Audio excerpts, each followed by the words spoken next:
Well, once again we see multiple violent tantrums from the religion of permanent offence. Some things never change, do they? Once again we see Islam self-detonate, if you'll pardon the expression, and show once again why it's about as welcome on this planet as an asteroid. Once again we see thousands of Islamic nutcases take time out from beating up their wives to show their sensitive side. How? By smashing up the towns they live in, egged on by clerical ignoramuses whose motives are even lower than the literacy level of their followers.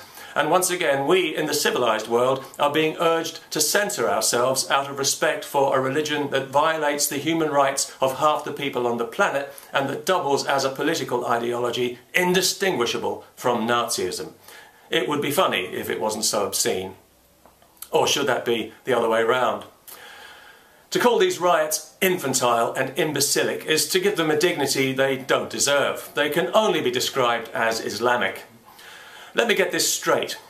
We're supposed to show tolerance and respect for a religion that doesn't know the meaning of either word and goes out of its way to prove it every day. We're supposed to amend our values to accommodate a religion that accommodates nothing and nobody. Dream on, people. It's not going to happen. Because with Islam, it's always a one-way street. We've learned that lesson the hard way. We can't afford any more tolerance and respect. We've been sucked dry. And we become weary of manufactured Islamic grievance. It's such a bore that now when we hear some bearded buffoon or some bag-headed bimbo telling us how offended they are, we can't even be bothered to laugh anymore. Not even when the Turkish Prime Minister hilariously demands that Islamophobia now be made a crime against humanity, when, given the evidence, there's a much stronger case for making Islam a crime against humanity. Besides, Turkey is already hypocritically guilty of one of the worst crimes against humanity in history, the Armenian genocide, a crime it doesn't even have the balls to admit to.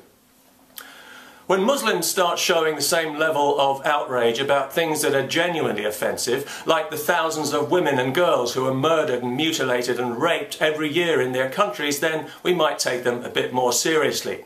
As it is, there is nothing on this planet less deserving of sympathy or respect than Muslim outrage. Indeed, there's something deeply comical about it. It's so contrived and so cringingly unself-aware, it's impossible to take seriously, even if we wanted to, and nobody in their right mind wants to anymore. There was a time when Islam was given the benefit of the doubt by many people in the West. Now we think it's poison and we wish we'd never heard of it because 20 years of baseless grievance mongering and knee-jerk offence have shown us this religion for what it really is, and now we don't like it, we don't trust it, and we are never going to respect it. And we don't care how Muslims feel about that. Everything's an insult to this religion. Everything causes offence. Well, nobody gives a damn anymore, people. You've done it to death. You've killed the goose that laid the golden egg. So now, if you're an offended Muslim, go stick your head in the oven for all we care. And if you think that if you keep up the violence, the West will eventually cave in, it's not going to happen. Even if the politicians want it to, the people won't allow it. We'll carry on speaking our minds openly and freely because it's our birthright and it can't be taken away from us. It can only be given away, and we are giving Islam nothing because Islam gives us nothing. It's a religion permanently on the take. Gimme, gimme, gimme is all we ever hear. Gimme respect, even though I haven't earned it. Gimme special treatment or I'll be offended and you'll be a racist. Well, we're sick and tired of hearing it. We're sick and tired of Islam, and we're sick and tired of the needless conflict and intimidation that comes from this religion at every turn. All week we've heard Muslims telling us that we in the West need to understand how important the Prophet is to them. We do understand, and we don't care. That's the point. We don't care now, and we are never going to care. Get used to it. We don't give a damn about your feelings. Our feelings are more important, and our feelings tell us that we're sick to the back teeth of hearing about your religion, so stick a sock in it. And no amount of violence is going to change a thing. The more you riot and scream and shout, the less we're going to listen. It'll simply stiffen our resolve not to be bullied and pushed around by people whose values we don't respect because you've given us no reason to respect them, and, more to the point, because you are incapable of giving us such a reason. In short, we will not be told what we can and cannot say. Not by you, not by anybody, not now, not ever. No matter how many flags you burn, no matter how many embassies you attack, free speech will prevail and you'll suck it up and like it. Okay, I'd like to say something about the Muslim Council of Britain, whose leader recently accused the security services here of increasing tensions in society by fostering a negative image of Muslims, which is pretty ironic given that the Muslim Council of Britain itself is probably the most high-profile negative image of Muslims there is in this country, apart from the actual suicide bombers. Of course, there are various ways that you can increase tensions in society, not least people who constantly push for unwarranted religious privilege and who issue lists of demands that would impose Islamic values on every school in Britain. People who refer to themselves as community spokesmen when they actually speak for nobody but themselves and their Wahhabi fundamentalist paymasters in Saudi Arabia, where just last week somebody was actually executed on suspicion of practicing witchcraft.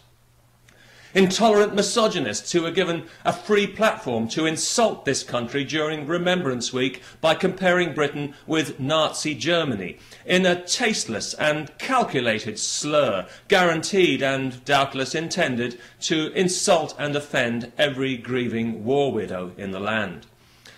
They also want a ban on alcohol in public and a more modest dress code for everybody, whether they're Muslims or not, and whether they like it or not. How inclusive, how thoughtful. This organisation, like its American equivalent, CARE, or the Council for American Islamic Relations, is the respectable face of terrorism in the West. The sort of society they'd like to create already exists in Saudi Arabia, where children are raised to hate Jews and to refer to them as vermin and pigs and apes, where young men are so sexually repressed by their religion they spend all their time furiously masturbating over violent internet pornography like a bunch of Catholic priests, and where women have to be invisible in public to avoid being raped. So you can see why we in Britain might be a little hesitant about welcoming these kinds of values into our society. But of course this hasn't prevented our spineless government from pandering to these fanatics at every opportunity, most recently promising state funding for hundreds more Islamic schools, thus encouraging segregation and separation in society and sowing the seeds of conflict for future generations to have to deal with. They might as well be putting lead in the water supply. And they know it. Because it would be easy to blame this on misguided political correctness, but this is actually cynical political opportunism. The truth is, the Muslim vote is just too important to lose in places where the Labour Party needs to win. So, as usual, they're happy to inflict long-term damage to achieve short-term ends. They even gave a knighthood to the previous leader of the Muslim Council of Britain, despite his public pronouncement that death was too good for Salman Rushdie. They gave him a knighthood anyway for the sake of community relations. You know what's good for community relations? People who come to this country and who adapt happily to our way of life. Or if they find that it's not quite to their taste, they piss off and live somewhere else. That's really good for community relations. If you don't like how we do things in Britain, get out. You weren't invited here and you're not wanted here. And please, don't lecture us on moral values. When you can't even bring yourselves to condemn stoning as a punishment, it's clear that yours is the morality of the caveman. And for your information, we do have strong moral values in Britain. We just don't feel the need to enforce them with an iron rod because we're not as insecure as you are, and because we believe people should be free to make their own choices in life and not be dictated to by small-minded medievalists who despise everything this country stands for. And by the way, this has got nothing to do with immigration. Let me make this very clear. I welcome immigration to Britain. I think that, within reason, I think it's a healthy thing for the economy. I think it's a good thing for the country. This is about religion, and only about religion. So, to any white supremacist morons out there who think that they can latch on to this video in the way they've attempted to with some of my previous videos, go and take a piss on a live electric rail, because I'm not your friend, I'm your enemy, and I'm proud to be your enemy, just as I'm proud to be the enemy of every creepy Islamo-fascist on this planet, because you people are two sides of the same coin, and it's an evil, worthless, poisonous currency that I want nothing to do with. As for the Muslim Council of Britain, if you insist on shoving your religion into people's faces all the time, you shouldn't be surprised to get it shoved right back at you. Because that's how we do things in a free society, and if you don't like that, you know what you can do. The people of Britain know damn well that the reason for tensions in our society is nothing to do with the security services or the police, and everything to do with the activities of people like you, the true enemies of Muslims in this country. Because every time you open your mouths, you make things worse for Muslims. You increase the tension, you increase the resentment, and this is deliberate on your part because you want Muslims to be in conflict with people all the time in an attempt to intimidate us into allowing you to impose your narrow beliefs and your barbaric values on our society. Well, you can whistle up your sawn-off trouser leg for that one, my friend, because it's not going to happen, not now, not ever. And as for accusing us of being like the Nazis, well, that really is pretty rich, when it's clear that if people like you ever did achieve the kind of universal power that you crave, there would be another Holocaust, and everybody knows it. So we in Britain, we're going to carry on living the way we like, regardless of what you think about it. We're going to carry on treating women as human beings and not as possessions. We'll drink alcohol in public if we damn well feel like it, regardless of your sensibilities, and we'll walk around dressed any way we choose. And you might as well get used to it, because if you don't, you're going to have a miserable time here, because you're always going to be in conflict. And, well, maybe that is what you want. But I don't think it's what most Muslims want.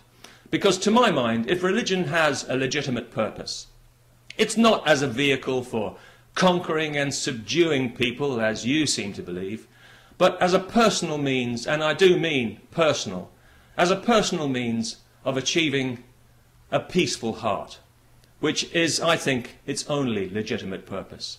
And a religious person who is in constant conflict is clearly not even looking for a peaceful heart, and is therefore abusing their religion, and by extension, abusing the people who follow that religion. The very people you claim to speak for, you liars, you hypocrites, you duplicitous, mealy-mouthed, unprincipled, terrorist-sympathising scum. Thank you for your time. I'd wish you peace, but you wouldn't know what to do with it.